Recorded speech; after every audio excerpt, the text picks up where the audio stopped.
U.S. Army Battalion fires final Paladin rounds after 43 years.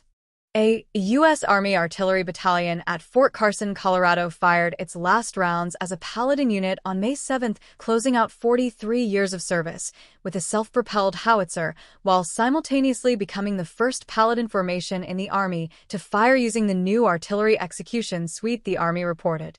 The 3rd Battalion, 29th Field Artillery Regiment, part of the 4th Infantry Division, marked the transition during a division-wide exercise called IV Mass, threading its final certification as a Paladin formation together with a live demonstration of the Army's next-generation command and control architecture. The M109A6 Paladin has been the backbone of American armored artillery since the early 1990s, weighing roughly 32 tons and carrying a 155mm howitzer with a range of up to 30 kilometers using standard ammunition, and further with rocket-assisted rounds. The Paladin gave division commanders the ability to deliver precision indirect fire from a platform that could keep pace with advancing armor. Over more than 3 decades, it served in Panama, the Gulf War, Iraq, and Afghanistan, and became the reference point against which other Western self-propelled howitzers are measured. For the crews of 329 FA, it was the weapon system that defined their professional lives across multiple combat deployments.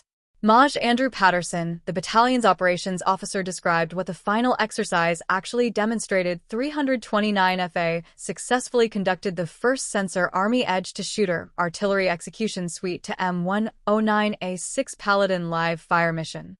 Army Edge is the Army's tactical edge computing platform designed to process sensor data at the point of collection rather than routing it back to a distant server. The Artillery Execution Suite is a fire control software system. Linking them in a live fire chain means a sensor detecting a target can pass that data through a networked architecture and generate a fire mission on a Paladin with minimal human latency in the loop. Doing it for the first time on the same day a battalion fired its final rounds as a Paladin formation gave the exercise a symbolic weight that unit leadership did not let pass unacknowledged. Lieutenant Col. Jeffrey Woolenman, the battalion commander, put the moment in direct terms. It is fitting the battalion's last field training at Fort Carson was a merger of the past and future. The battalion participated in the division's IV Mass, where we incorporated next-generation command and control and became the first Paladin battalion to shoot the new artillery exchange suite.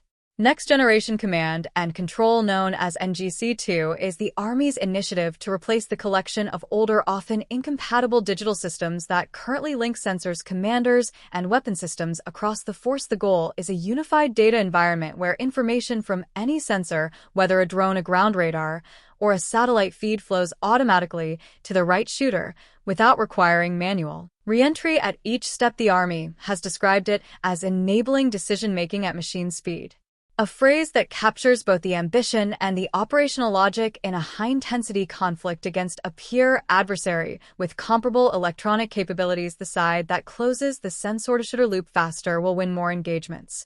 The 329 FA's transition away from the Paladin is part of a broader Army restructuring that converts single-caliber field artillery battalions into composite formations combining 105mm and 155mm guns in a single unit. A composite field artillery battalion carries genuine tactical advantages. The lighter 105mm howitzer, more easily air-transported and positioned in terrain that heavier equipment cannot reach, supports rapid air assault operations and light infantry forces. The heavier 155mm guns provide the range and explosive payload needed to neutralize hardened targets and provide deep fires against high-value threats. A commander with both in one battalion can tailor fires to the mission without waiting for a separate unit to be attached, which reduces coordination overhead and speeds response time in fluid engagements.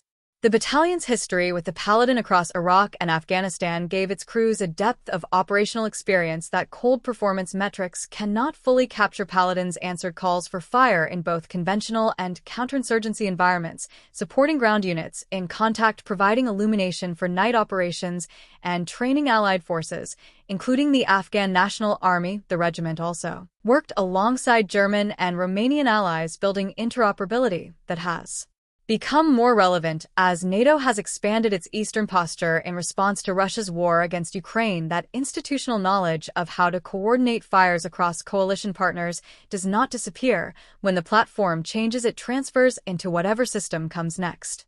Wooleman closed the ceremony with a statement that doubled as a summary of the battalion's self-understanding. The battalion showed what every artillery platform of the future holds. The pace-setter battalion motto rings true: we set the pace. The transition of 329 FA encapsulates a tension the Army is navigating across most of its combat arms: how to modernize rapidly without losing the operational culture that makes experienced units effective. The Paladin's retirement from this particular formation is not a story about obsolescence. It is a story about an institution trying to move fast enough to stay relevant in a threat environment that has changed more in the past 5 years than in the previous 30, and using the soldiers who know the old system best to prove out the new one before anyone else. Fort Carson's mountains absorbed the last Paladin rounds from the pace setters on May 7th. What comes next will be built on what those crews already know.